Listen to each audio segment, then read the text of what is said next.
وعلیکم السلام ورحمۃ اللہ وبرکاتہ۔ یہ جی ایک پوسٹ بھیجی ہے جس میں خطیب بغدادی کے حوالے سے عبداللہ بن عباس نے کی روایت لکھی ہے۔ کہتے ہیں کہ میں نے عرض کیا اے اللہ کے نبی صلی اللہ علیہ وسلم، کیا جہنم سے بچ کر گزر جانے کے لیے کوئی چیز ہے؟ آپ نے فرمایا ہاں۔ میں نے عرض کیا وہ کیا ہے؟ آپ نے فرمایا حب علی بن ابی طالب، علی بن ابی طالب کی محبت ہے۔ اس کی تحقیق یہ جھوٹی روایت ہے، موضوع ہے، ثابت نہیں ہے۔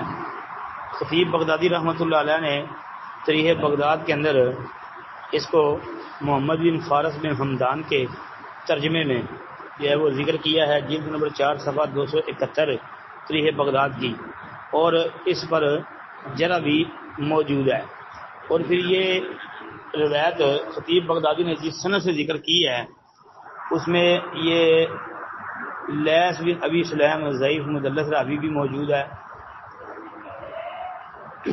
پھر خطیب بغدادی رحمۃ اللہ علیہ یہ روایت ذکر کر کے نقل کرنے کے بعد اس کے بعد ایک اور روایت لکھتے ہیں، دو روایتیں اکٹھی کر کے کچھ کہتے ہیں ھذان الحدیثان باطلان، مطلب یہ دونوں حدیثیں باطل ہیں۔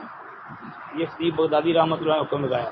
اور اس میں ایک راوی شریک ہے، اگر شریک سے مراد عبداللہ نخی ہے تو وہ بھی بعض کے نزدیک تو ضعیف ہے، بعض کے نزدیک یہ ہے کہ وہ جمہور نے اس کی توثیق کر رکھی ہے، البتہ مدلس ضرور ہے اور اس میں وہ تدلیس بھی کر رہا ہے۔ تو لہذا یہ تو واقعی ثابت نہیں ہے جی۔ خطیب بغدادی رحمۃ اللہ علیہ نے اس کو نقل کرنے کے بعد اس پر جرح کر رکھی ہے۔ ایسے ہی آپ امام ذہبی رحمۃ اللہ علیہ کی میزان الاعتدال دیکھ لیں، اس میں بھی آپ کو پتہ چل جائے گا۔ لسان المیزان کے اندر جو ابن حجر اسقلانی رحمۃ اللہ علیہ نے اس پر تبصرہ لکھا ہے وہ بھی آپ دیکھ رہے ہیں، وہ فارس بن حمدان کے ترجمے میں انہوں نے یہ روایت نقل کی ہے، اور ھذا موضوع مطلب موضوع، ذہبی رحمہ اللہ کے نزدیک بھی موضوع، خطیب بغدادی رحمہ اللہ کے نزدیک باطل، ابن حجر کے نزدیک بھی یہ موضوع ہے۔ اس لیے یہ جھوٹی روایت ہے، اس کو پیش نہیں کرنا چاہیے۔ اسی طرح جو ہے اس حوالے سے آپ علامہ ابن جوزی کی جو موضوعات ہے اس کو دیکھیں، اور پھر اس پر جو تلخیص ہے امام ذہبی رحمۃ اللہ علیہ کی اس کو بھی سامنے رکھ لیں۔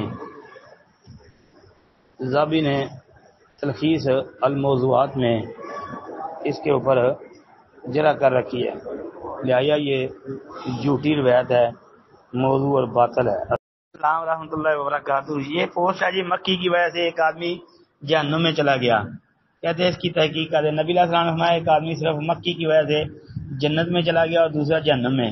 صحابہ نے عرض کیا اللہ کے نبی وہ کیسے؟ نبی کریم علیہ السلام نے فرمایا دو آدمی ایک قبیلے کے پاس سے گزرے، اس قبیلے کا ایک بت تھا جس پر چڑھاوا چڑھائے بغیر کوئی آدمی وہاں سے نہیں گزر سکتا تھا، چنانچہ ان میں سے ایک شخص سے کہا گیا کہ اس بت پر چڑھاوا چڑھاؤ، اس نے کہا میرے پاس ایسی کوئی چیز نہیں۔ قبیلے کے لوگوں نے کہا کہ تمہیں چڑھاوا ضرور چڑھانا ہوگا، خواہ مکھی ہی کا پکڑ کر چڑھا دو۔ مسافر نے مکھی پکڑی اور بت کی نظر کر دی، لوگوں نے اسے جانے دیا، چنانچہ وہ اس چڑھاوے کی وجہ سے جہنم میں چلا گیا۔ قبیلے کے لوگوں نے دوسرے آدمی سے کہا تم بھی کوئی چیز بت کی نظر کرو، اس نے کہا میں اللہ عزت و جلال والے کے علاوہ کسی دوسرے کے نام کا چڑھاوا نہیں چڑھاؤں گا۔ لوگوں نے اسے قتل کر دیا اور وہ جنت میں چلا گیا۔ ابن ابی شیبہ اور شعب الایمان امام بہقی وغیرہ کا حوالہ اس میں دیا ہے جی۔ یہ روایت امام احمد بن حنبل کی کتاب الزہد وغیرہ کے اندر بھی موجود ہے، لیکن میری تحقیق میں یہ ثابت نہیں ہے جی، اس کی سند میں ضعف ہے۔ جو کہتے ہیں کہ یہ روایت حسن ہے یا جید ہے یا صحیح ہے، ان کو چاہیے نا کہ آمش کی تدلیس کا جواب بھی پیش کریں، لہذا میری تحقیق میں یہ ضعیف ہے جی۔ السلام علیکم ورحمۃ اللہ۔